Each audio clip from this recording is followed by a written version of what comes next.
북풍 한설과도 같은 일본 제국주의의 칼바람이 불어닥쳤던 그 무렵, 우리 역사는 또 한 번의 혹독한 겨울을 맞았습니다. 외세의 먹구름이 들이우고 일제의 칼날에 명성왕후가 처참하게 시해되던 해,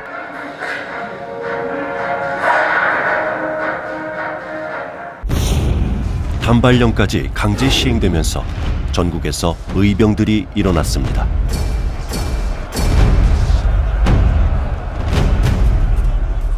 을사늑약이 체결되면서 국권을 빼앗길 위기에 처하자 의병은 더 확대되고 더 격렬하게 저항하기 시작했습니다.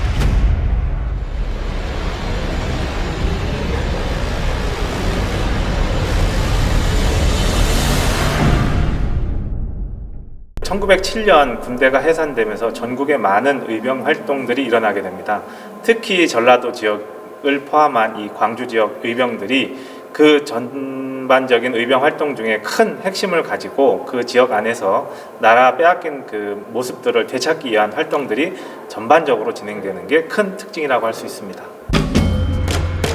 1907년 음력 9월, 장성 수연산 석수암이라는 암자에 호남 각지에서 활약하던 의병 부대들이 모였습니다. 이들은 뜻을 모아 호남 창의 회맹소라는 의병 연합부대를 결성하고 해를 삼키자는 뜻을 세웁니다. 다시 말해 일본을 패망시키기 위해 힘을 규합한 것이죠.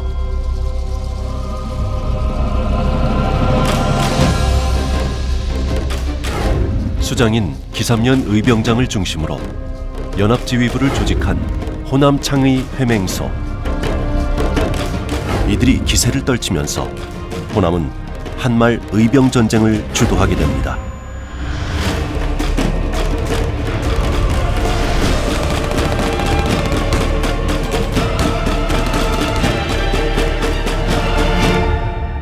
이순신 장군은 친구 현덕승에게 보낸 편지에 양무호남 시무국가라고 쓰거든요.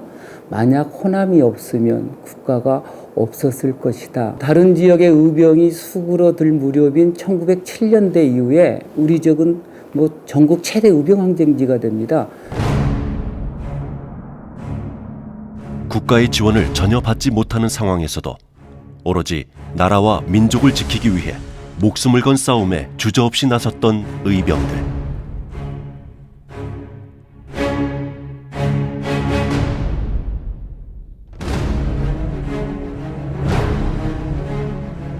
하지만 최신식 무기로 무장한 일본군에 비하면 우리 의병들의 전력은 초라하기 그지없었습니다. 일본의 경우에는 그 당시 무라다식이라 해가지고 굉장히 연발도 가능하고 유효 사거리도 250m 이상 되는 그야말로 신식 총이었습니다. 그런데 우리가 갖고 있는 의병들이 가지고 싸웠던 총은 화승총이라는 건데 그건 심시식이어서 유효 사거리가 약 20m 정도밖에 되지 않습니다.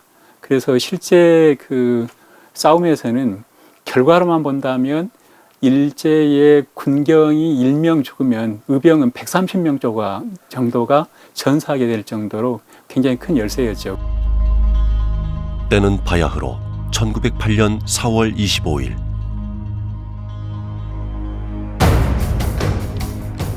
허리 부상을 치료하기 위해 어등산 토굴에서 은신하며 잠복 중이던 의병장 김태원을 향해 일본 군경이 사방에서 포위망을 좁혀오기 시작했습니다.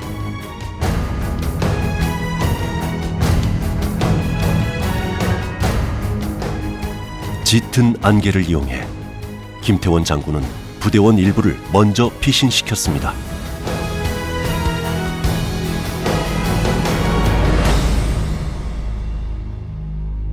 그리고 얼마 뒤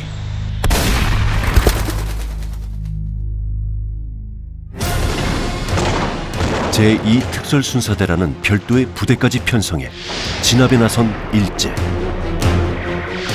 그들의 대대적인 작전이 노린 것은 당시 일본 군경조차 신출귀몰하다 평하며 거괴라 불렸던 김태원 의병장이었습니다.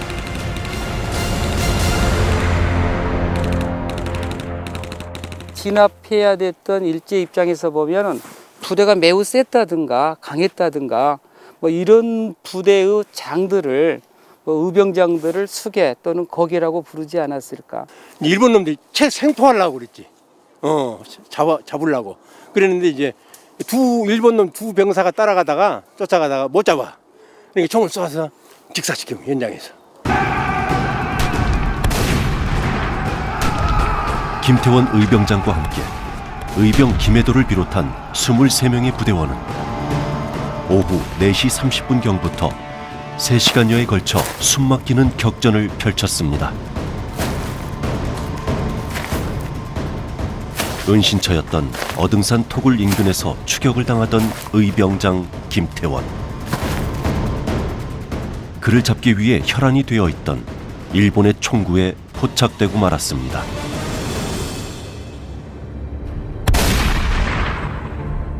김태원 장군은 그렇게 장렬한 최후를 맞았습니다.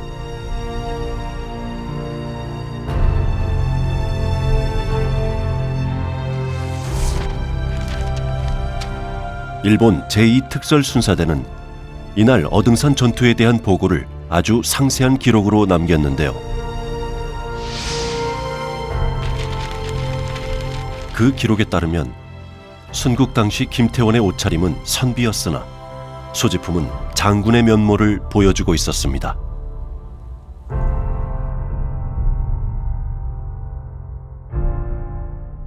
그들이 처음에 편성을 할 때는 1908년 1월에 편성을 해서 2월에 우리나라 여기 전남 지역에 왔는데 그 당시에 규모가 그 한 개 부대당 61명이었는데 3개 분대로 이렇게 편성이 돼 있었습니다. 근데 2월에 와서 4월 하순에 그 김태원 의병장과 그리고 그 동생인 김유루 병장까지 그 어떻게 보면 체포하려다가 안 되니까 이제 그 김태원 의병 부대에서 활동했던 분들이 계속 또 의병을 하거든요. 그것 때문에 계속 10월까지 활동을 하다가 10월 달에 종료한 것으로 그렇게 되어 있습니다.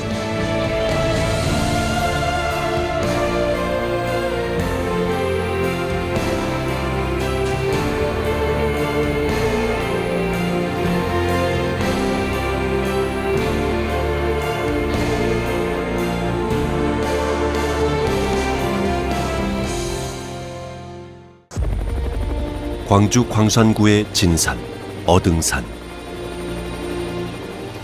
이 산골짜기마다 스스로 나라를 구하기 위해 나섰던 한말 의병들의 숨결이 깃들어 있습니다.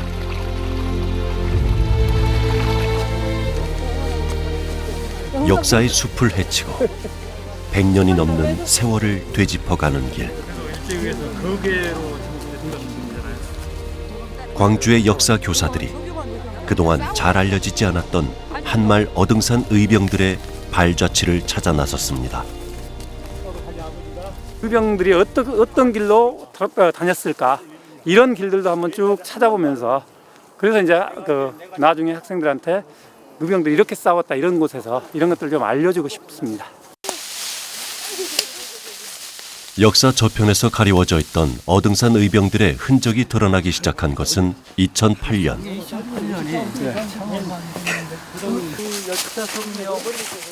어등산 아랫마을에 사는 한 주민의 제보로 범상치 않은 토굴이 발견되면서부터였죠. 2008년에 전수정 씨한 번 연락이 왔어요. 와가지고 굴을 찾았다고.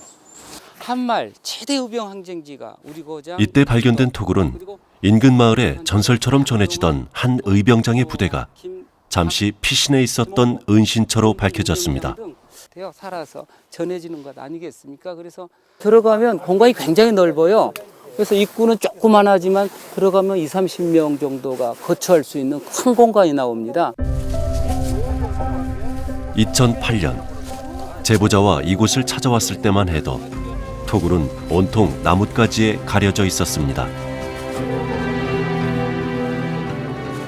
한 사람이 겨우 들어갈 수 있을 만큼 좁은 토굴의 입구. 하지만 안으로 들어가면 10여 미터가 이어지는 제법 널찍한 석굴이 나타납니다. 머리 조심해. 자, 굉장히 넓어요 안에가. 안에가 엄청 넓어. 길이로 한 7, 8m, 넓이로 한 2m, 1.5m, 2m 정도 되니까 이렇게 생각보다 넓게 파고 들어갔고 그리고 이렇게 위에도 충분히 저희가 앉아 있는데요. 그 석굴인데요. 그 벽면을 보고 천장을 보니까 이 의병들이 들어와서 좀 더 이렇게 팠던 그런 어떤 것이 아니었는가 그런 생각이 좀 듭니다.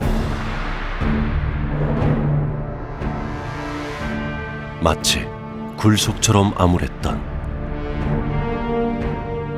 당시 나라의 운명. 이 척박한 굴에 몸을 의탁해야 했던 의병들의 처지 또한 암담했습니다. 그러나 스스로 의병이 된 그들은 자신들이 위태로운 나라의 마지막 보루임을 잘 알고 있었습니다.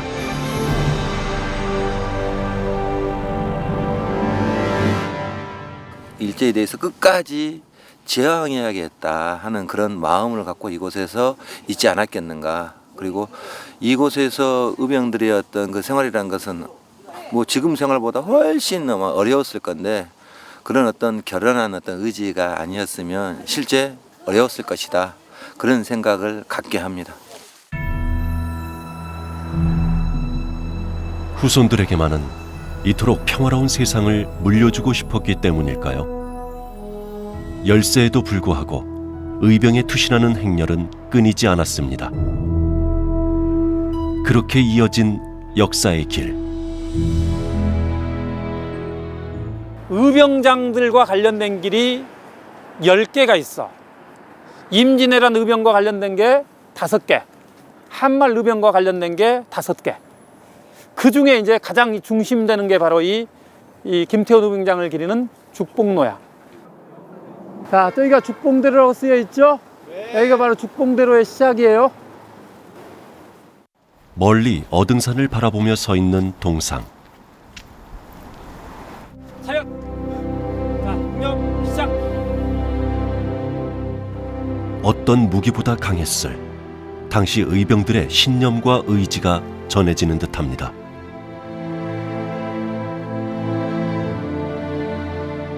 그리고 이 지금 동상 아래에는 이분이 동생한테 쓴 글이 새겨져 있어요.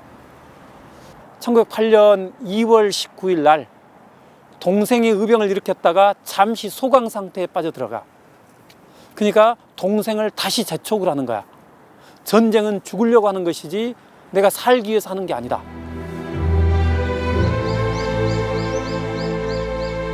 어등산 전투에서 전사하기 2달 전, 김태원 의병장이 동생 김율 의병장에게 쓴 이 편지는 그가 세상에 남긴 마지막 유언이 되고 말았습니다.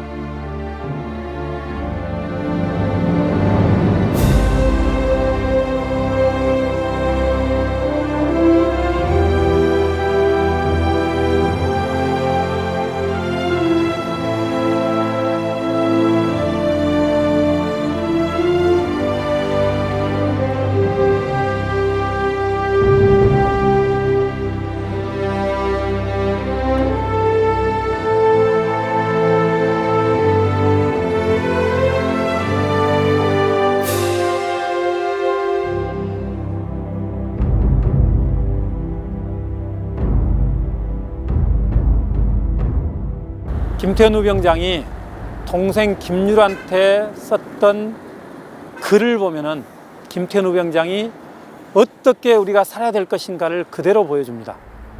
앞으로 우리가 조국을 위해서 어떻게 활동들을 해나갈 것인가, 또 우리가 어떻게 나라를 더 부강하고 문화적으로 풍성한 나라를 만들어 나갈 것인가.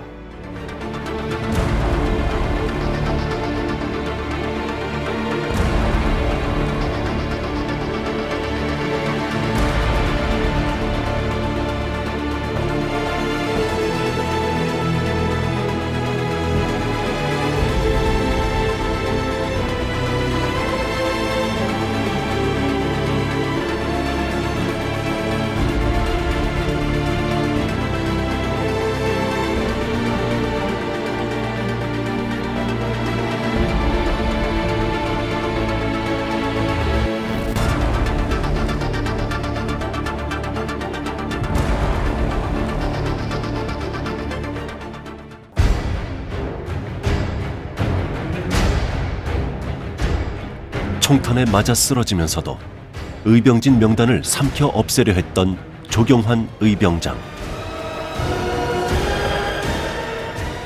기어이 성냥불을 구해 동지들에게 후환이 될 증거를 불사른 뒤에야 숨을 거뒀습니다.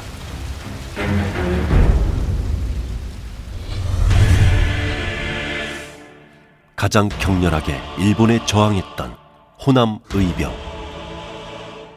1909년 일본은 진압작전에 돌입했습니다. 남한 폭도 대토벌 작전이었습니다.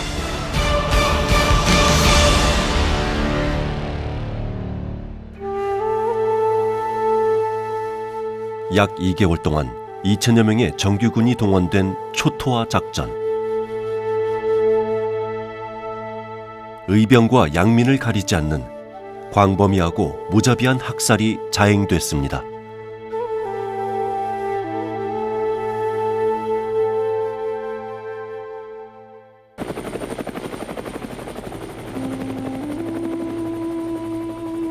그해 겨울, 토벌의 그물을 피하지 못하고 체포된 어등산 의병장 전해사는 황룡 강가에서 끌려가며 그 비통함을 한 편의 시로 남겼습니다.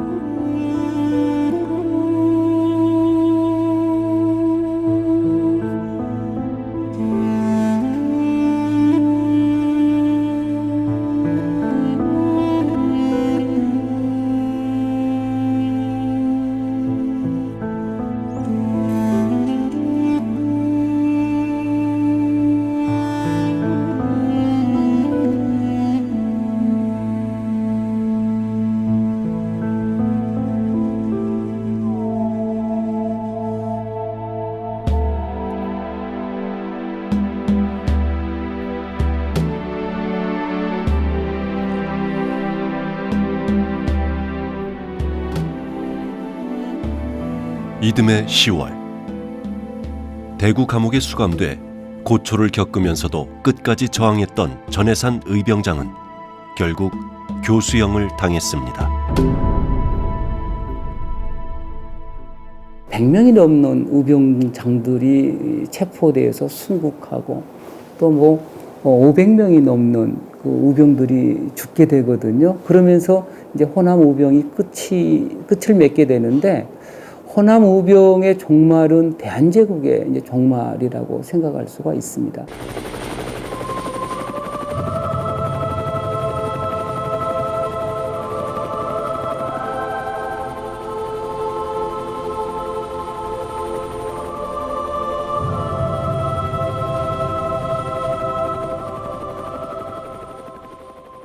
그 어등산 있는 지리적 위치가 굉장히 교묘한 지역입니다. 장성, 광주, 나주, 한평 이게 겹치는 지역이거든요. 그러다 거기는 황룡강이 흐르기 때문에 앞에 강이 있으니까 쉽게 접근을 하지 못합니다. 그러니까 의병들이 그런 지리적 위치를 활용했고 또 그 행정기관들의 어떤 중첩성 이런 것들을 활용했기 때문에 의병의 근거지로서 어등산을 활용했다고 이야기를 많이들 합니다.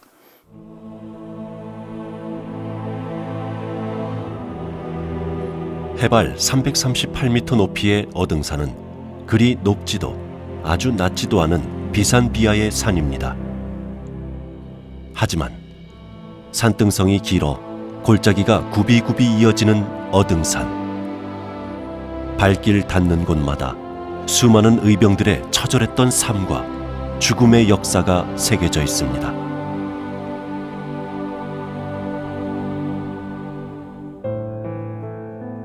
어등산의 골짜기가 99골짜리거든요. 그 중에서 그 마당바위 쪽에 그 골짜기에서 뭐 김태환 장군님 뭐고 의병들 23명이 또 돌아가시고, 또 한 군데가 있다면 이제 절골 못 간 한당골에서 조경환 장군님이 의병 50명하고 전투 벌려서 이렇게 전사하셨던 거. 이걸 다 합치면, 그리고 어등산의 골짜기마다 이 전투장이 있었던 것에 대해서 상당히 중요하게 생각합니다, 저희는. 그래서 이런 사실을 우리 시민들이 몰라요. 그래서 이걸 좀 역사적인 그 증거들이 많고 그래서. 지금까지 어등산 인근에서 확인된 한말 의병 전적지는 41곳에 이릅니다. 마치 신선이 논이는 듯한 산천으로 둘러싸인 골짜기라 하여 동천이라 불리는 곳.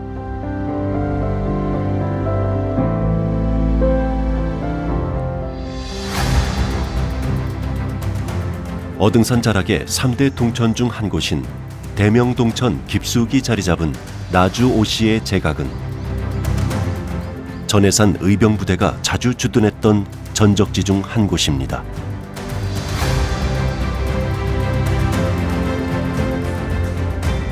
전사한 김태원 장군의 뒤를 이어 대동창의단을 꾸린 전해산은 이곳을 은밀한 무기 제조 장소로 활용하곤 했습니다. 어찌 보면 기사면의 호남창의 회맹소에서 다음에 김태원 의병부대로, 그리고 김태원 의병부대가 전해산 의병부대로 계승됐다고 그렇게 이야기할 수 있습니다.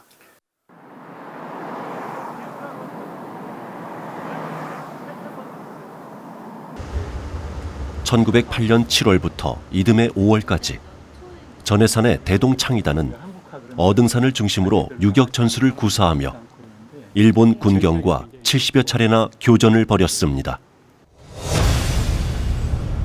그 치열했던 전투를 전해산은 진중일기에 생생하게 기록했습니다. 무신 8월 1일 이렇게 돼 있는데 무신년이 1908년입니다. 그러니까 전해산 의병장이 독자적인 의진을 결성했던 시기입니다. 전해산의 진중일기는 전해산 의진이 활동했던 내용뿐만 아니라 그 당시에 전라도 전체 지역에서 활동했던 의병의 동향까지 보여주고 있기 때문에 굉장히 중요한 사료라고 할 수 있습니다. 현재까지 남아있는 의병장들의 전투 기록 중 가장 구체적인 자료라고 할 수 있는 전해산 진중일기.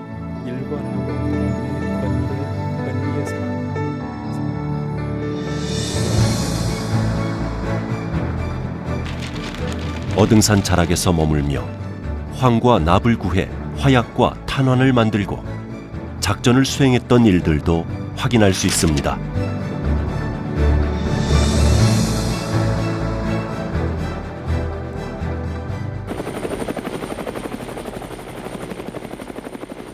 전해산 진중일기에 등장하는 또 다른 의병 전적지 중 한 곳인 용진동천. 어등산에 본거지를 뒀던 의병 부대들이 일본 군경과 자주 전투를 벌였던 곳입니다.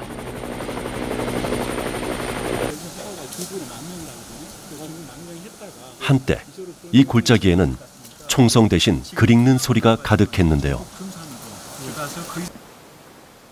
명망 높은 유학자였던 오준선 선생이 나라가 위태로워지자 인재를 키우고자 이곳 용진정사를 지었던 것입니다. 요청을 받을 정도로 대단한 분이었습니다. 후석 오준선 선생의 제자로서 의병장이 된 분은 두 분이 있습니다. 첫 번째 인물이 바로 죽파 오성술 의병장인데 그분도 여기 본양 출신입니다. 그래서 후석 오준선 선생의 그런 사상을 이어받아서 전해산 그리고 김준 의병장과 함께 의병을 했던 분들이고요. 용진정사에 머물며 18살 때부터 본격적으로 한학을 배웠던 오성술.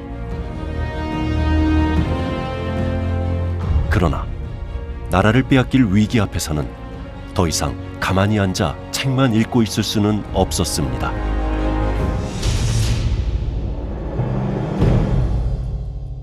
어등산 인근의 용진산을 근거지로 오성술은 일명 오참봉 의병부대를 일으켰습니다.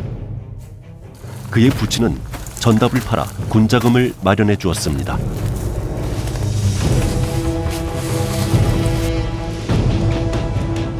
각자 흩어져 싸우면 적에게 허점만 드러날 뿐이라며 연합을 제안한 김태원과 의형제를 맺고 망료로 합류한 오성술.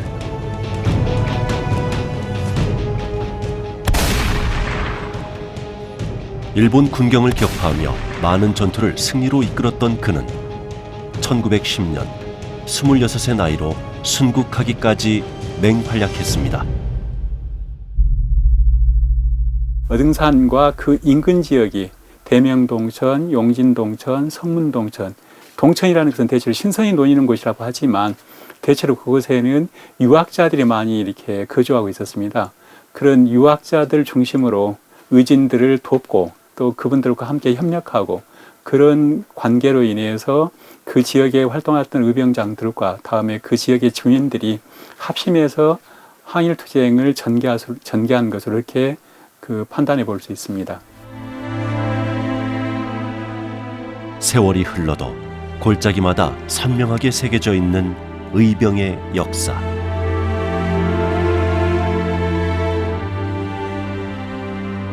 그것은 어느덧 역사를 넘어 정신으로 우리의 삶 속에 뿌리 내리고 있습니다.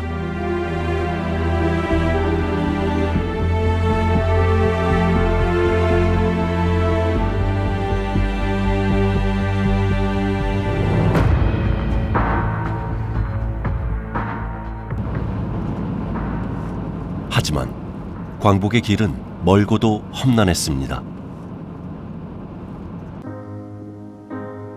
그 길에 수많은 이들의 목숨이 바쳐졌습니다. 조세현 씨의 할아버지께서도 어등산 의병 중 한 분인데요. 설날을 앞둔 어느 새벽, 일본 군경의 습격을 받아 순국했습니다. 할아버지 기일 되면 당연히 와서 참배를 해야 되고 우리나라의 4대 국경일, 즉 3.1절, 개천절, 그다음에 광복절, 국가기념일에는 당연히 와서 참배를 합니다. 이분이 대천 조경환 의병장 저희 할아버님 묘소입니다. 죽봉 김태훈 의병장 휘하에서 선봉장을 하시면서 의병 활동을 시작하신 것입니다. 당시 일제는 전사한 의병장들의 죽음까지 찾아내 잔혹하게 훼손했습니다. 그래서 성묘는 고사하고 묘의 봉분조차 만들 수 없었습니다.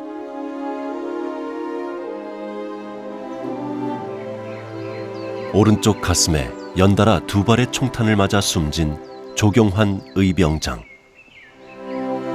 절명의 순간, 그는 후손들에게 두 구절의 애통하고도 절절한 유언을 남기고 떠났습니다.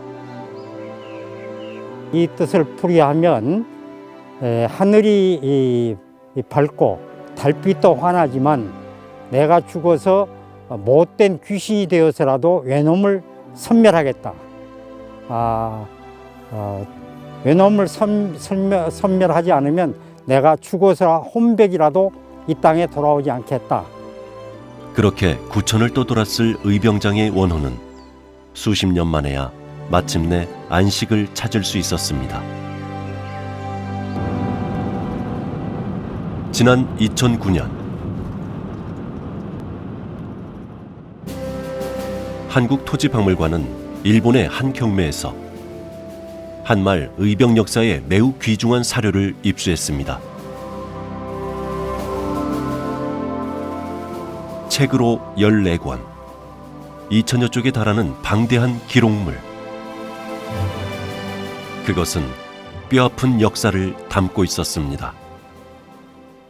1907년부터 1909년까지 한일 강제 병합 이전에 일본이 한국을 침범하려 할 때 일본 제국주의에 저항하던 우리나라 의병들을 토벌하기 위해 파견된 일본 보병 14연대가 약 2년 6개월 동안 작성한 전투작전 일지입니다. 일본에게는 승전의 기록이겠지만 우리에게는 처참한 의병 탄압의 증거. 조경환을 비롯해 한말 호남 의병을 진압하기 위한 그들의 전술은 치밀하고도 잔인했습니다. 이 일본군들이 2시간 동안 그 조 의병장을 잡기 위해서 소모한 탄환의 수가 나옵니다. 그래서 그 사모탄, 즉 소모한 탄환인데요, 996발 이렇게 기록이 되어 있고 일본군 자신들의 손실이나 손해는 나시, 전혀 없음이라고 기록되어 있습니다. 바위에 계란을 던지는 그런 싸움을 하게 되면 결국에는 자신들이 목숨을 잃고 죽게 될 것을 알매도 불구하고 의병들은 다음날 계속해서 싸우게 됩니다. 그들이 사랑했던 조국, 사랑했던 가족들을 지키기 위해서 반상의 구분 없이 어떤 강요도 없이 오로지 조국의 운명을 구하기 위해 목숨을 던졌던 한말 의병. 남한 폭도 대토벌 작전 당시 호남에서 체포된 의병의 수만 3,000명이 넘었고 기록 한 줄 없이 산호한 의병들도 셀 수 없이 많았습니다.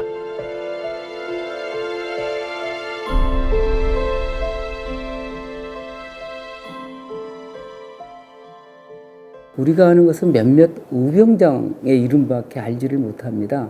그러나 그 의병장 밑에서 목숨을 걸고 싸웠던 수십, 수백, 수천의 의병들의 활동을 우리가 기억하지 않으면 안 된다고 생각을 합니다. 기록에 남지 않는 이름을 남기지 않는 하층 의병들의 활동을 또 기억해 줄 때 의병의 역사가 완성되지 않을까 그런 생각을 해봅니다.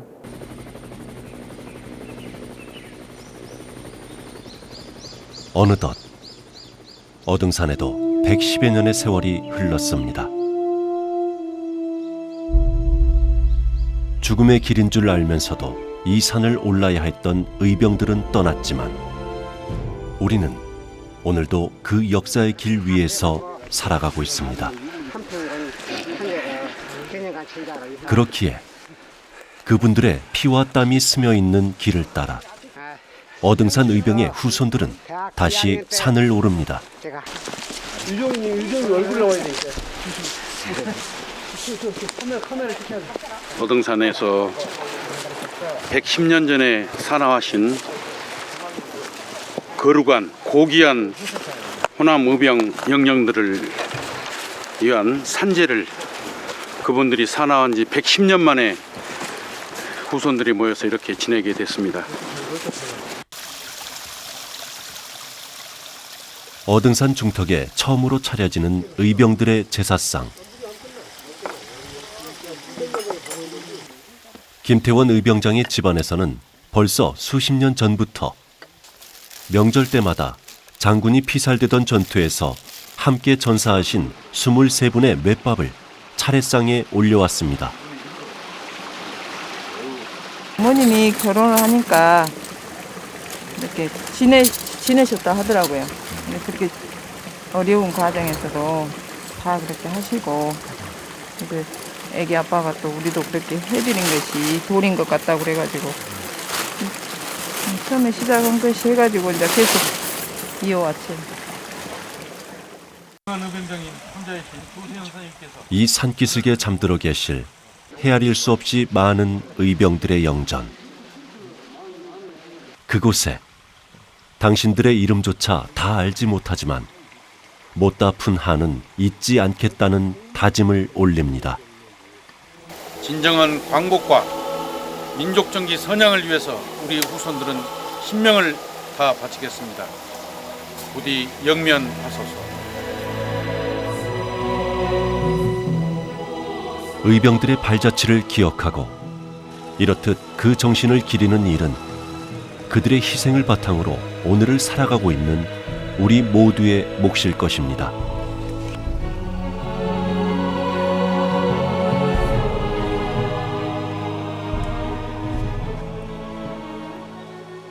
이름 없는 우리 의병들이 이 골짜기마다 너무나 많이 순국을 하셨기 때문에 그분들을 위해서, 그분들의 피와 땀 그리고 눈물을 기억하기 위해서 오늘 이 자리를 마련했습니다.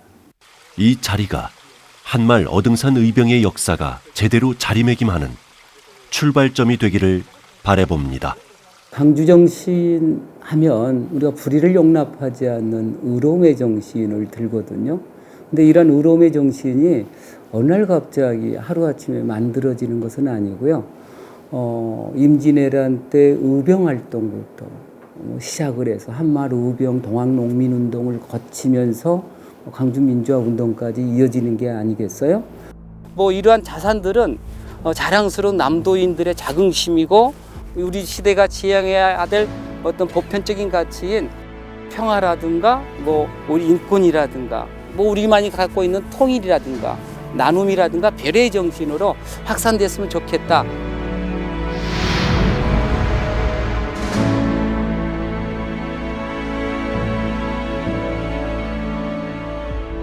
하나뿐인 목숨을 던져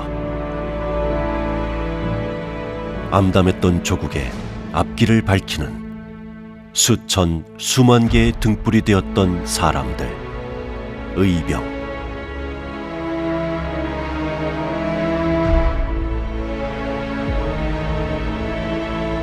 이들은 결코 되풀이 되어서는 안 될 처절한 역사의 증언자이자 이 나라의 영원한 수호자가 되었습니다.